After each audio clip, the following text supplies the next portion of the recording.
Buenos días, compañeros, nosotros somos el equipo 2 y vamos a exponer acerca de la protuberancia. A manera de introducción podemos decir que la protuberancia, o mejor conocido como puente de Barolio, es una estructura fundamental del tronco encefálico localizada entre el mesencéfalo y el bulbo raquídeo. Su nombre proviene del anatomista italiano Costanzo Barolio, quien lo describió en el siglo XVI. Este segmento del sistema nervioso central actúa como un centro de conexión y comunicación entre diversas áreas del encéfalo, especialmente entre la corteza cerebral, el cerebelo y la médula espinal.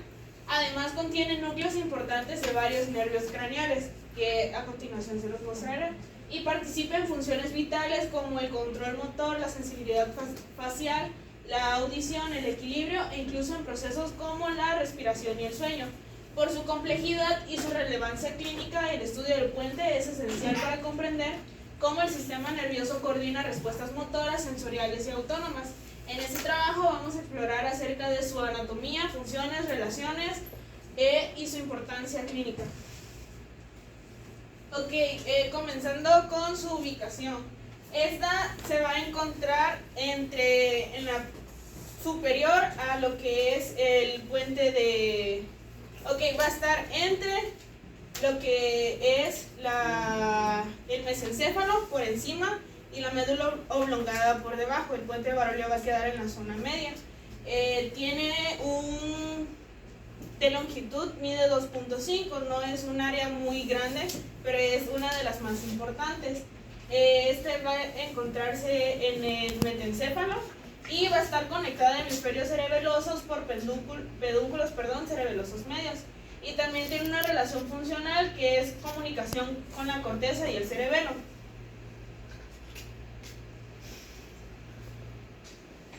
Ok, este se va a dividir en lo que es configuración externa, configuración interna, y también tendremos lo que es los núcleos y cortes transversales.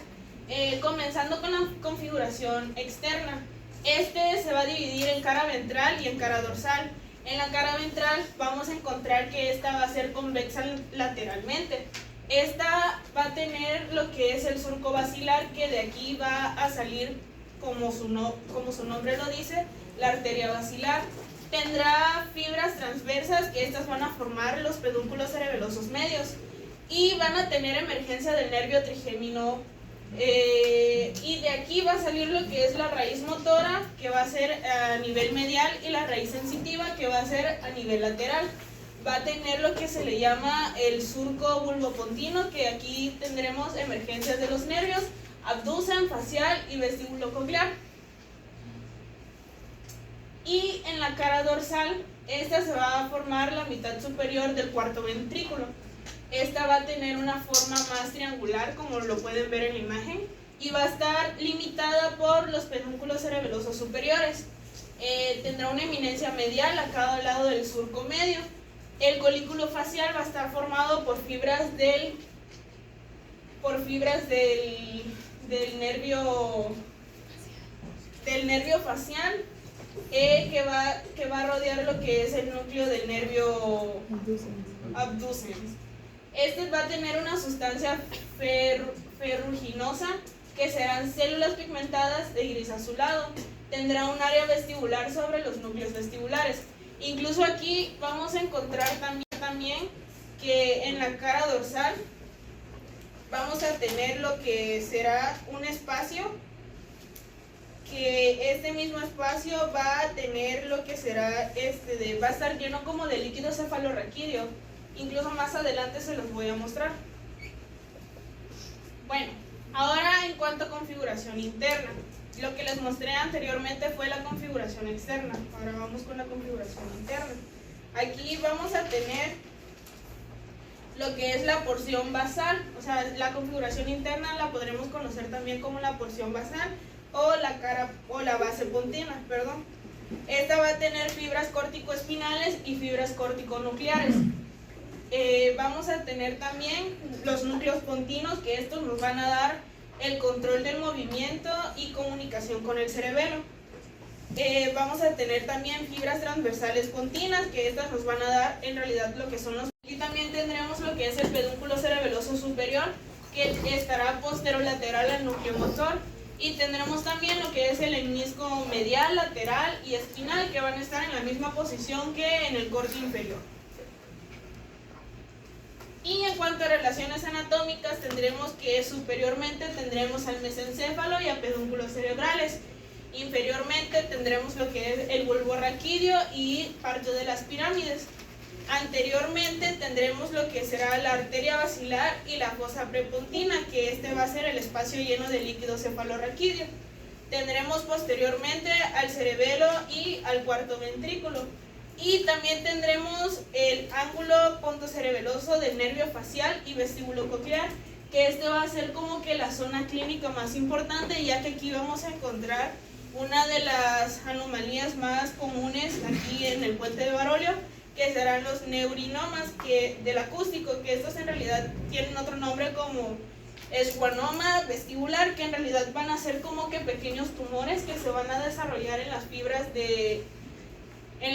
y células de Schwann, que pues van a irse desarrollando poco a poco. Son de manera silenciosa porque no dan como tal un signo o un síntoma característico, solamente se puede detectar mediante resonancia magnética y tomografía cerebral.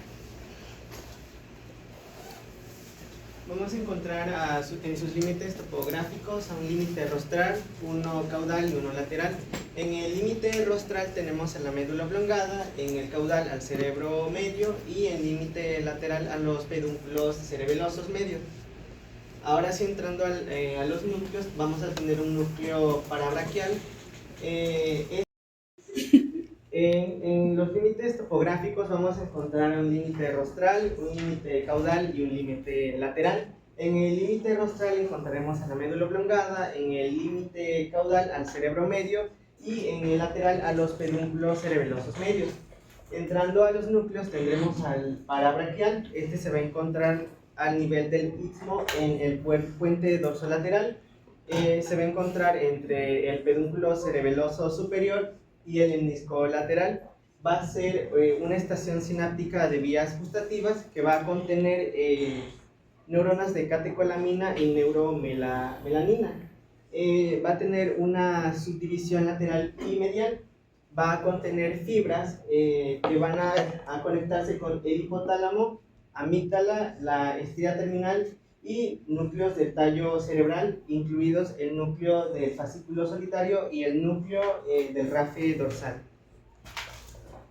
En el núcleo pedúnculo continuo, este lo encontraremos entre el lemnisco espinal, el pedúnculo cerebeloso superior y el lemnisco medial.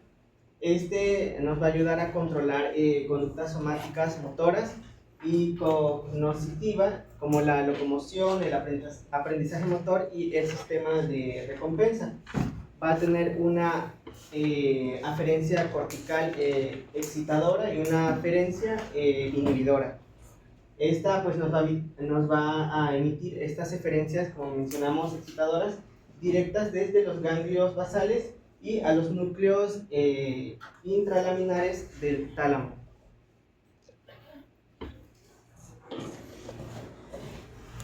Bueno, continuando con los nervios,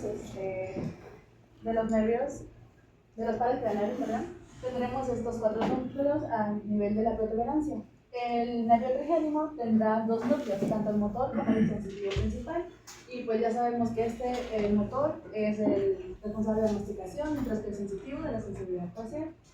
El sexto par, que es el abducens, tendrá un único núcleo, que es el motor somático, y pues este es encargado de los movimientos oculares rectos laterales. El séptimo par, el facial, tendrá en sí 4 núcleos, pero principalmente se van a fijar el motor del sensitivo. Pues estos se encargan de la expresión facial y del gusto. El octavo par, que es el vestíbulo coclear, tendrá tanto el núcleo vestibular como el coclear y pues se encargarán del equilibrio y la audición. Bueno, empezaremos con el nervio vestibulo coclear, específicamente con la división coclear. Bueno, estas fibras nerviosas son procesos centrales de neuronas bipolares que nacen del ganglio espiral, que viene siendo este de aquí. Los procesos periféricos vendrán del órgano del corti y llegan hacia la parte caudal del puente. Penetran superficial lateralmente, caudal lateral, la división vestibular y se proyectarán a los núcleos dorsal y ventral de los cocleares. Bueno, el núcleo coclear dorsal está situado en la superficie dorsolateral del cuerpo reticular. Recibe fibras de los giros basales cocleares, específicamente las de alta frecuencia, y el núcleo coclear ventral, situado en la superficie ventrolateral del cuerpo retirable, recibe fibras de giros apicales cocleares y los de baja frecuencia. Siguiendo con las neuronas de segundo orden, tendremos que se dirigirán hacia el tegmento del puente y formarán lo que son las estrellas acústicas. Estas se dividirán en dorsal, ventral y intermedia. La dorsal contendrá los axones de neuronas del núcleo coclear dorsal. El ventral del cuerpo trapezoide tendrá un núcleo coclear inferior, que es el más grande y se proyecta el complejo libar superior. Y la intermedia tendrá los núcleos cocleares inferior y superior. Y bueno, el complejo libar superior, para complementar, procesa señales cocleares, detecta intensidad de sonido y controla la retroalimentación de las oligococleares. Y bueno, el recorrido ya para finalizar, las neuronas tercer orden ascenderán por el lemnisco lateral y retrolateral principalmente, y algunas irán al lemnisco lateral como lateral. Y bueno, aquí está más especificada la vía auditiva, nacerán del ganglio espiral, del núcleo coclear posterior, núcleo coclear anterior. El núcleo coclear posterior se unirán a las estrellas acústicas, la dorsal, la intermedia, la ventral, y de la ventral se unirán a lo que es el cuerpo trapezoide. Bueno, el cuerpo trapezoide no es más que la unión de las fibras de estos núcleos, tanto posterior como anterior, y luego se dirigirán al complejo libar superior, subirán por el lemnisco lateral hacia el polículo inferior, al cuerpo vinculado medial, y llegarán a lo que es la corteza auditiva primaria, 41-42 del 1. Y bueno, la división vestibular tendrá las fibras nerviosas, que serán los procesos centrales de neuronas bipolares en el ganglio Scarpa. Los procesos periféricos se distribuirán en el órgano vestibular y los tres conductos semicirculares. Del ganglio Scarpa vendrán lo que es la porción superior, contendrá los conductos anteriores y horizontal, utrículo y sáculo, y la porción inferior, el conducto posterior y el sáculo. Bueno, tendremos que el núcleo vestibular se dividirá en 4 partes: superior, medial, lateral e inferior. Los que se proyectarán a nivel de la protuberancia serán el superior, medial y lateral. El inferior se va a proyectar a nivel del bulbo raquídeo. Y bueno, el núcleo vestibular superior, su función es procesar alteraciones angulares de la cabeza, movimientos de rotación. El núcleo vestibular medial coordinará los movimientos oculares y de cabeza. Y el núcleo vestibular lateral controla el equilibrio y la postura. También da origen al tracto vestibulo espinal lateral. Y bueno, el núcleo vestibular inferior, a nivel del bulbo, lo que hará es la integración secundaria del equilibrio.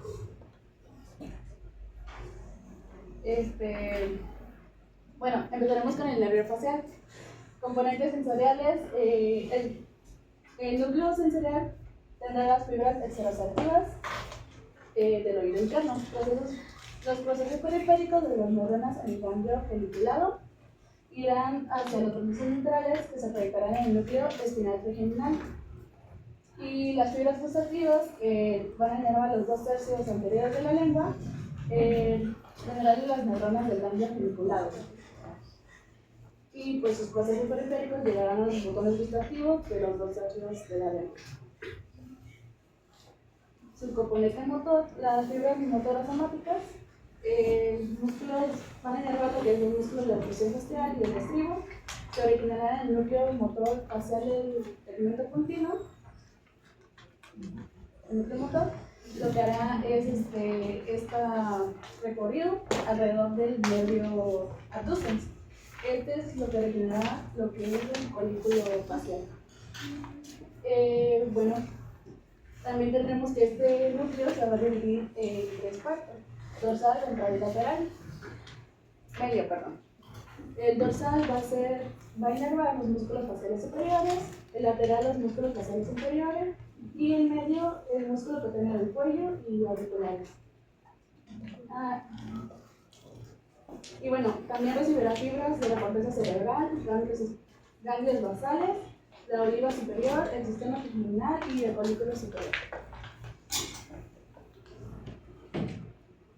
Bueno, siguiendo con el nervio ducens, este está ubicado en la porción dorsal del puente, debajo del piso del cuarto ventrículo, en la línea media, que contendrá las neuronas motoras somáticas, que bueno, estas inervarán al músculo recto lateral del ojo. Y bueno, de su trayecto saldrá desde el tronco del encéfalo hacia el sistema continuo, hacia el canal del oreiro, al seno cavernoso y por último a la fisura lutaria superior. Y bueno, este núcleo también se va a dividir a núcleo mesocefálico a nivel del mesencéfalo propiamente, y bueno, su función va a ser la propiocepción.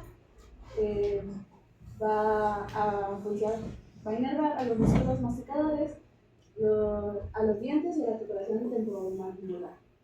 Y el núcleo sensitivo principal a nivel de la protuberancia, lo que va a hacer es encargarse del tacto fino, la presión en la cara, la boca y la piel. El núcleo motor del trigémino, igual al nivel de la protuberancia, su función va a ser los movimientos de la masticación, el macetero temporal y respiratorios, probablemente, el tensor del tímpano y el tensor del velo del paladar. Y bueno, el núcleo espinal está más inferiormente, ya casi a nivel de la médula espinal, se encargará de la temperatura y el dolor. Y bueno, tendremos aquí que el núcleo trigémino también tendrá fibras propioceptivas y extraceptivas. Los procesos periféricos de las fibras propioceptivas vendrán de neuronas bipolares en el núcleo mesencefálico y pues van a ser los que controlan la fuerza de la mordida. Y las fibras extraceptivas son las sensoriales somáticas, las que condicionan las sensaciones de temperatura, el tacto en la cara. Bueno, las neuronas son de origen del ganglio seminal de base, y los procesos periféricos vendrán de la pálmica, la nociva y la fundidora.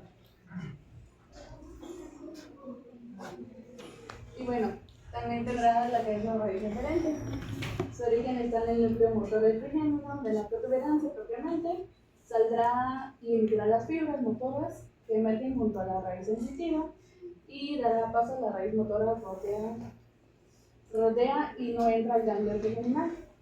Y bueno, se unen a la rama mandibular y se distribuyen inervando los músculos de la masticación, tiroideo, vientre anterior epigástrico, tensor del tímpano y tensor del velo del paladar.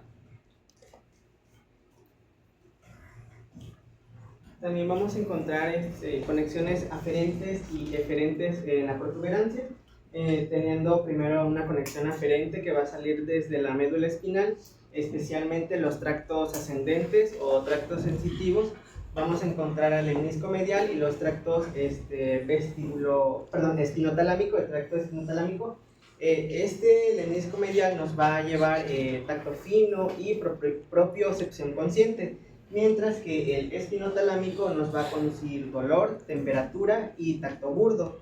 Estos tractos van a ascender hacia la protuberancia, específicamente a través del tegmento pontino para dirigirse hacia el tálamo. Vamos a encontrar otra aferencia que va a provenir desde la corteza cerebral. Especialmente vamos a tener fibras corticopontinas y fibras corticoespinales o corticonucleares. Estas fibras corticopontinas van a tener un origen en las áreas motoras o somatosensoriales, que van a terminar en los núcleos pontinos de la porción basilar, y su función va a ser llevarnos instrucciones motoras planificadas para la coordinación motora.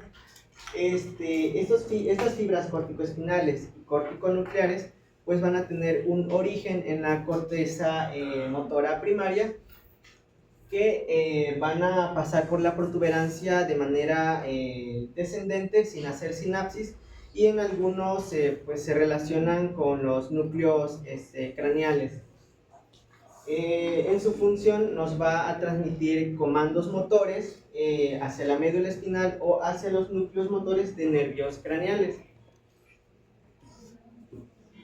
Vamos a encontrar también otra aferencia que va a provenir del aparato vestibular y auditivo, especialmente encontrando del nervio vestibulo-coclear, que es el octavo par craneal, encontrando fibras vestibulares y fibras cocleares.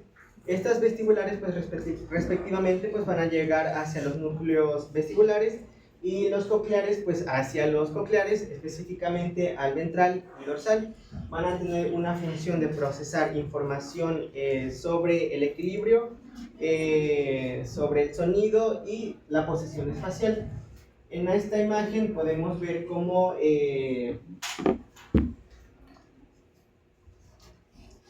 las prolongaciones centrales que constituyen al nervio vestibular y junto a la rama coclear van a pasar hacia la protuberancia a través del surco continuo inferior, dirigiéndose hacia atrás y entrando hacia el suelo del cuarto ventrículo, donde se van a dividir en fibras ascendentes y fibras descendentes. También encontramos a las últimas dos eferencias, una del cerebelo y otra de la formación reticular. En el cerebelo encontramos a fibras del pedúnculo cerebeloso superior que van a entrar pues, directamente hacia estructuras continuas. Estas nos van a permitir la comunicación sobre el estado motor actual para retroalimentar a la corteza y ajustar movimientos. Y en la formación reticular pues nos va a aportar aferencias sobre el estado de alerta, funciones autonómicas y reflejos viscerales que modulan la actividad continua. Ahora en las eferencias encontramos una que se va a dirigir hacia el cerebelo. Tenemos a las fibras pontocerebelosas, vemos en su recorrido que pasan desde los núcleos continuos, cruzan la línea media y pues entran al cerebelo por el pedúnculo cerebeloso medio. Van a tener una función de informar al cerebelo sobre planes motores corticales para la concentración del movimiento. En esta imagen podemos observar dos líneas, una roja y otra azul con letras diferentes. En la A1 observamos cómo la señal va a llegar desde los núcleos grises del cerebelo y va a descender hacia la protuberancia para que posteriormente en A2 va a ascender nuevamente hacia la corteza cerebelosa. En E1 vemos cómo la señal va a llegar desde la corteza cerebral pasando a través de la protuberancia y llegando pues, a la corteza cerebelosa. En E2 vemos cómo la señal sigue ascendiendo hasta llegar al mesencéfalo y posteriormente llegar a terminar en los hemisferios cerebrales, específicamente en las regiones motoras que nos van a ayudar a controlar lo que son una regulación precisa del movimiento. También encontramos otra que pues, se va a dirigir hacia la médula espinal y van a ser tractos reticuloespinales que van a salir desde la formación reticular continua y pues nos van a ayudar a modular el tono muscular, reflejos posturales y funciones motoras automáticas. Encontramos una tercera eferencia que se va a dirigir hacia los núcleos motores de nervios craneales, como el núcleo motor del trigémino, que nos va a controlar a los músculos de la masticación, o al núcleo abducen, que nos va a ayudar a controlar al músculo recto lateral, que nos ayuda al movimiento pues, lateral del ojo. También al núcleo motor del facial, que pues, nos va a ayudar a controlar la expresión facial. Estas, además, interneuronas del núcleo abducen nos van a proyectar al núcleo oculomotor contralateral, que nos va a ayudar a la coordinación de movimientos conjugados pues, de ambos ojos. Encontramos también las últimas dos eferencias, teniendo una que se va a dirigir hacia el tálamo y otra hacia pues, la formación reticular. Vamos a ver tractos sensitivos ascendentes que van a continuar desde el puente pues, hacia el tálamo.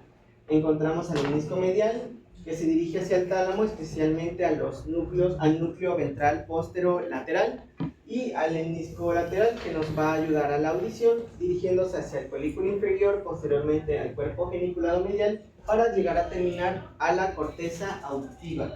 Y en la formación reticular, estas van a ser pues algunas proyecciones locales y de retroalimentación regulada, que nos van a ayudar a regular a la actividad vegetativa, la respiración y niveles de vigilia y modulación sensorial. Bueno, ahora en la parte de vascularización y drenaje venoso comenzaremos con la vascularización. Esta va a ser proveniente de lo que es la arteria basilar. En sí no van a encontrar muchas literaturas en donde demuestren el tal que el puente de Baroglio tenga una sola o tenga una irrigación propia, ¿saben? Es como de que todo va a estar en diversas arterias, pero la principal va a ser la arteria basilar. Esta nos va a dar lo que son las arterias circunferenciales cortas, que también van a estar derivadas de la arteria basilar. Van a entrar por el pedúnculo cerebeloso medio y van a irrigar a la base ventrolateral del puente. Tendremos también los vasos paramedianos, que estos van a ser de 4 a 6 ramas de la arteria basilar. Van a irrigar la base medial del puente y el tegmento, y estará también irrigada los núcleos pontinos, el fascículo corticoespinal, y el menisco medial. Tendremos también las arterias circunferenciales largas. Estas van a incluir la cerebelosa anteroinferior, la auditiva interna y cerebelosa superior. La cerebelosa anteroinferior va a irrigar al tegmento lateral a 2/3 inferiores del puente y al cerebelo ventrolateral. La auditiva interna va a irrigar los nervios craneales, auditivo, vestibular y facial. Y la cerebelosa superior va a irrigar lo que será el puente dorsolateral, pedúnculos cerebelosos medio y superior. Esta es una imagen en donde encontramos las arterias, no sé si se logre ver, pero como tal, aquí tendremos las ramas circunferenciales cortas de la arteria basilar. Serán estas que se ven aquí, o sea, no se alcanzan a ver por la imagen, pero vienen como ciertas líneas en esta zona de aquí. Tendremos también las circunferenciales largas, que vendrán desde acá arriba. Las circunferenciales largas de cerebelosa anteroinferior. Recuerden que tendremos la anteroinferior, la cerebelosa superior y las mediales. Igual otra imagen. Estas imágenes están en el libro de Afifli, que es en el único libro en donde encontré acerca de la irrigación del puente de Baroglio. Y por último, en cuanto a drenaje venoso, tendremos que estará su drenaje principal por las venas transversales del puente, que estas van a drenar la sangre del puente hacia la vena basal o de Rosenthal y senos petrosos. La vena basal de Rosenthal va a recoger sangre del puente y del mesencéfalo y van a drenar hacia la vena cerebral interna o magna. Tendremos también los senos petrosos, tanto superior como inferior. Estos van a recibir sangre del puente y la van a llevar al seno sigmoideo y luego al seno yugular interior. Y por último tendremos una anastomosis medulares y cerebelosas, que estas van a conectar con venas del cerebelo y de la médula oblongada. Bueno, ya para finalizar tendremos las correlaciones clínicas. Primeramente tenemos el síndrome de Lockheed. Entre sus características tenemos que principalmente presentar una lesión bilateral extensa de la protuberancia ventral, generalmente por impacto masivo de la arteria basilar. Y las estructuras afectadas serán las vías corticoespinales, corticovulvares, se presentan por la formación reticular y el tegmento superior. Entre los síntomas tenemos la teraplegia, que va siendo la falta de movilidad entre las extremidades, tanto brazos como piernas, y la anapnea, que es la pérdida del labia. La conservación de conciencia, los movimientos oculares verticales y la comunicación solo mediante la parpadeo o la mirada. El diagnóstico, pues principalmente la evaluación clínica, se evalúa al paciente y se responde mediante movimientos de parpadeo o movimientos oculares. La tomografía por emisión de positrones, la tomografía por emisión de fotón único y electroencefalografía, patrones normales de sueño vigilia. Y el tratamiento, pues a estos pacientes solo les queda una calidad de vida plena. Se da un tratamiento de sostén, entrenamiento en comunicación, propiamente solo con los movimientos oculares, la provisión de una buena nutrición, prevención de las úlceras debido a la porción de cúbito y la provisión de fisioterapia para prevenir contracturas de los miembros. Tendremos al síndrome de Milan-Hüller, que esto se caracteriza por una lesión unilateral de la porción basal del puente, la protuberancia ventral, y usualmente es por impacto en las ramas paramedianas de la arteria basilar. Entre las estructuras afectadas tendremos al núcleo del nervio facial, del nervio abducen y la vía corticospiral piramidal. Los síntomas a presentar tendrán la parálisis facial, periférica ipsilateral, hemos hablado de la cara, la parálisis del músculo recto, lateral, ipsilateral y diplopia horizontal. También tenemos la hemiparesia contralateral de la cara y el cuerpo. Y el diagnóstico se va a evaluar la evaluación clínica detallada y resonancia magnética visualizada la lesión detallada. Y el tratamiento nos queda la rehabilitación motora del habla, anticoagulación o antiagregante si es de origen isquémico.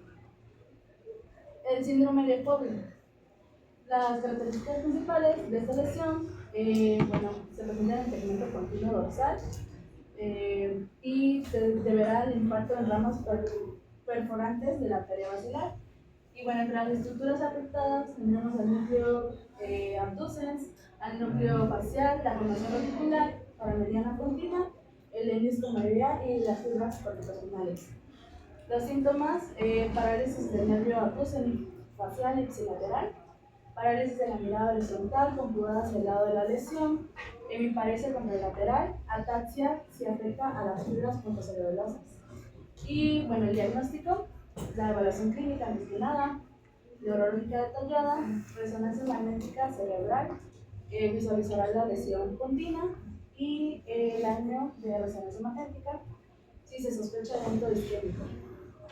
Y el tratamiento, si es de causa isquémica, tenemos antiplaquetarios o anticoagulantes, según sea el caso, rehabilitación motora, logoterapia y fisioterapia. Y si es de causa tumoral o desmilizante, tendremos un tratamiento específico con uso de corticoides, inmunoterapia, cirugía, etc. Tumores del tronco encefálico, que vienen siendo los gliomas continuos.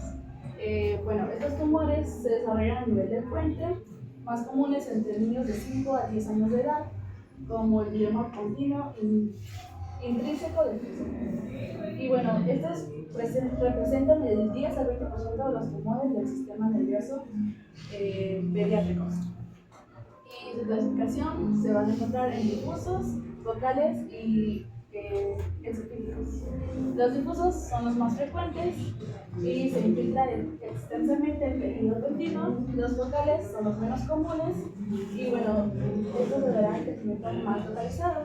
Y los exofísicos dorsales fluyen hacia el nervio abducen del ventrículo. Y los síntomas: parálisis de nervios craneales del sexto al séptimo par, la diplopia, parálisis facial unilateral, disartria, disfagia, ataxia del tronco y extremidades, debilidad progresiva y cambios en el estado de conciencia. Y el diagnóstico clínico se evaluará según el historial y el examen neurológico. La resonancia magnética cerebral nos revelará la masa infiltrada en la protuberancia, si son con bordes o sin bordes definidos, la hiperentrencia en T2 y escaso realce con galodirina. Y los tratamientos pueden haber cirugía, radioterapia, quimioterapia, inmunoterapia, terapia ocupacional y apoyo psicológico. Y ya para finalizar tenemos la esclerosis múltiple o la afectación continua, que se caracteriza por una enfermedad autoinmune desmovilizante del sistema nervioso central y se puede producir en las placas de la tolerancia. Las estructuras afectadas serán el núcleo abducen, el núcleo facial, la formación reticular paramediana continua, el menisco medial y las fibras corticospinales. Entre los síntomas tendremos la diplopia, debido a la afectación de la abducens, la disartria, la ataxia y síntomas sensitivos y motores variados. Bueno, el diagnóstico se completará gracias a una resonancia magnética cerebral con placas hiperespencias en T2 y líquidos cefalorraquídeos que se mostrarán.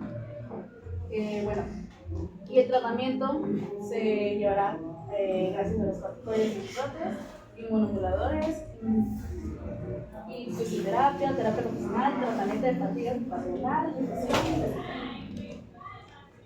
Y bueno, ya para concluir, tendremos que el puente de Baroglio será esta estructura esencial dentro del tronco encefálico y aunque a veces pasa desapercibido, su importancia es crucial para el correcto funcionamiento del sistema nervioso. Actúa como centro integrador, permitiendo la comunicación entre distintas áreas del cerebro, el cerebelo y la médula espinal. Esto es fundamental para las funciones del control motor. Además, el puente alberga núcleos de los nervios craneales, como ya vimos, y entre otros núcleos que permiten la audición, el equilibrio y el movimiento facial, lo que nos convierte en un punto clave para nuestra vida diaria. Y bueno, las lesiones en esta zona pueden ser cruciales, ya que afectan múltiples funciones esenciales del cuerpo. Y bueno, su estudio de su anatomía y sus funciones no solo nos ayuda a entender cómo se organiza, sino también cómo se coordina y también nos permite identificar posibles problemas y patologías más adelante.